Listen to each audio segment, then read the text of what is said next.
Hello বন্ধুরা, সবাই কেমন আছো? আশা করি সবাই ভালো আছো। আর আমরাও খুব ভালো আছি।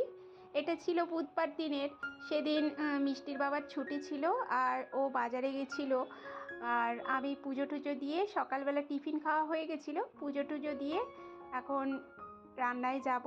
ঘরের কাজ পুজো এসব হয়ে গেলে আর কোনো চিন্তা থাকে না, ধীরে সুস্থে রান্না করলেও কোনো অসুবিধা নেই। আর আজকে মিষ্টির বাবার ছুটি, তাই একটু মাটন এনেছে।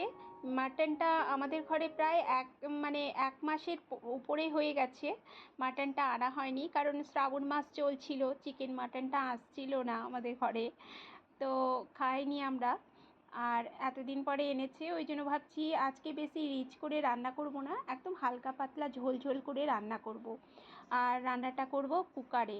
কুকারের মধ্যে একটু আলু পেঁপে হালকা সতে করে নিয়েছিলাম, ওগুলোকে তুলে সর্ষে তেলের মধ্যে গোটা জিরে, গরম মশলা আর দুটো বড় বড় পেঁয়াজ কুচিয়ে দিয়ে দিয়েছি। ভাজবার সময় মিষ্টির বাবাও একটু নাড়াচাড়া করে দিল, ও একটু হেল্প করে মাঝে মধ্যে। আর আমি ওইদিকে বাসনগুলো মাজছিলাম বলে একটু পেঁয়াজটা ভাজা ভাজা হয়ে গেছিলো। আদা রসুনের মধ্যে গোলমরিচ গরম মশলাও দিয়েছিলাম, বেশ গন্ধটা দারুণ আসে, গোলমরিচ দিলে তো খেতেও স্বাদ বাড়ে। আর টমেটো কাঁচা লঙ্কা পেস্ট করেছিলাম, ওগুলো দিয়ে দিলাম। এবার জিরে গুঁড়ো, ধনে গুঁড়ো, লঙ্কা গুঁড়ো, হলুদ গুঁড়ো সমস্ত মশলা দিয়ে বেশ ভালো করে কষাবো। এই কষাতেই যা মাটনে একটু টাইম লাগে, না হলে হতে কতক্ষণ লাগে, সিটি বেজে গেলে বেশিক্ষণ লাগে না। ওর মধ্যে পরিমাণ মতো নুন দিয়েছিলাম, আর লাগলে পরে আবার দিয়ে দেবো। এই যে দিয়ে দিলাম, অল্পই লাগতো কষাবার সময়। আর বেশ অনেকক্ষণ কষিয়েছি। এবার পেঁপে আর আলুটাও দিয়ে দিলাম, আর গরম জল দিয়ে দিলাম পরিমাণ মতন।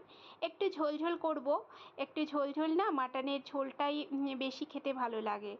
যাই হোক, 4টে সিটির পর আর কালারটা কত সুন্দর এসেছে দেখো, দারুণ হয়েছিল খেতে।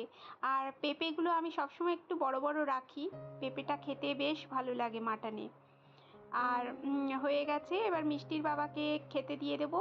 আজকে এটা করলাম, আর একটু করলা ভেজেছিলাম, আর বেশি কিছু রান্না করার টাইম হয়নি।